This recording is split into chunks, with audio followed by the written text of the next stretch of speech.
Bonjour à tous. On se retrouve aujourd'hui pour le débrief de Lyon FC Barcelone. En effet, hier, l'Olympique Lyonnais a affronté le FC Barcelone lors des huitièmes de finale aller de la Ligue des Champions à 21h. Les Lyonnais et les Barcelonais se sont accrochés sur un score nul et vierge de 0-0, mais le spectacle était quand même au rendez-vous, avec de nombreux débordements, que ce soit du côté français ou espagnol. Notamment, on a pu voir s'illustrer un Lionel Messi assez mal en jambes, on va dire, il n'a pas trop mis de la vitesse dans ses attaques. Il n'était pas non plus. Pour moi, le meilleur Barcelonais, c'était Ousmane Dembélé, mais que en première période, parce qu'après, il n'était pas non plus si énorme que ça. Pour moi, c'était Ousmane Dembélé en première période. Le plus mauvais Barcelonais en deuxième période, pour moi, c'était Luis Suarez, qui a pas vraiment. C'était un peu comme Messi, quoi. C'est Messi et Suarez, ils n'étaient pas trop au rendez-vous ce soir hier soir, donc franchement, c'était pas très. Voilà. Par contre, du côté lyonnais, on a eu un super Ferland Mendy, un très bon Bertrand Traoré aussi. Bertrand Traoré, pas mal. Enfin, non, non, c'est pas Bertrand Traoré, c'est Memphis Depay, j'aime bien aimer. Mais surtout, moi, c'est Anthony Lopez, le gardien que j'adorais. Il a su faire des parades de malade sur de nombreuses frappes de Messi, de Dembélé notamment. Anthony Lopez qui a fait donc de gros arrêts, franchement.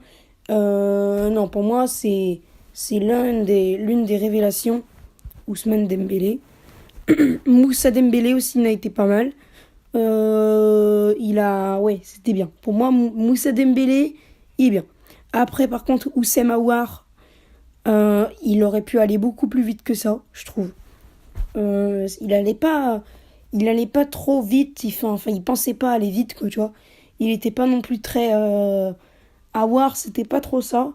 Et Tanguy Ndombele, lui, par contre, c'était la même. Je l'ai pas trop vu, Ndombele, l'international français. On l'a pas trop vu, Tanguy Ndombele.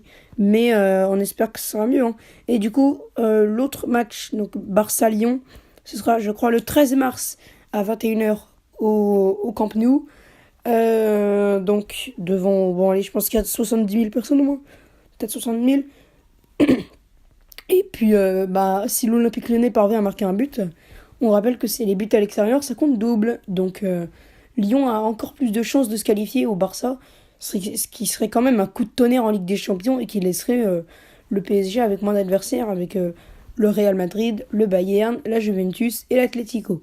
Au moins, ouais, ce serait 5 là qui peuvent peut-être faire quelque chose, même si on sait que l'Atlético Madrid affronte la Juventus ce soir. Et d'ailleurs, dans le même temps, hier, Liverpool et le Bayern Munich se sont neutralisés sur un score de 0-0. Et selon les notes de France Football pour le match entre Lyon et le Barça, c'est plutôt la défense qui a été la meilleure.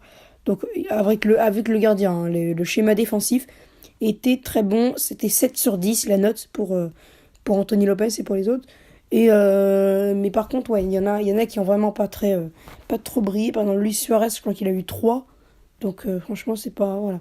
Mais bon, bref, moi je trouve que Lyon était au rendez-vous hier soir. Ils ont pas mal réagi face aux attaques du Barça, plutôt face aux attaques de Dembélé, parce que Messi et Suarez, ils étaient pas trop là. Mais voilà. Bref, c'était SOS Beignet. On se retrouve bientôt pour une nouvelle vidéo. N'hésitez pas à lâcher un like, commenter, partager, à vous abonner en activant la cloche des notifications. On rappelle que Lyon et le Barça se sont neutralisés 0-0.